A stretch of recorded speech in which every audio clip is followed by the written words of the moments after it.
Innufuani galgala ganama Sittani madda dibeko Simale namni naaf hin beeku natti tola Waaqayyoon jaalala Yesus jaalala natti tola Waaqayyoon jaalala Yesus jaalala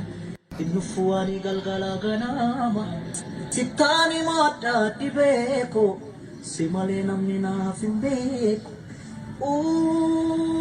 natti tola Waaqayyoon jaalala Yesus jaalala natti tola Waaqayyoon jaalala Yesus jaalala Innufuani galgala ganama Sittani madda dibeko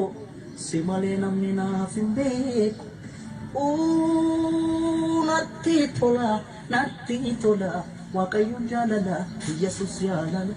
natti tola Waaqayyoon jaalala Yesus jaalala Innufuani galgala ganama Sittani madda dibeko Simale namni naaf hin beeku natti tola Waaqayyoon jaalala Yesus jaalala natti tola Waaqayyoon jaalala Yesus jaalala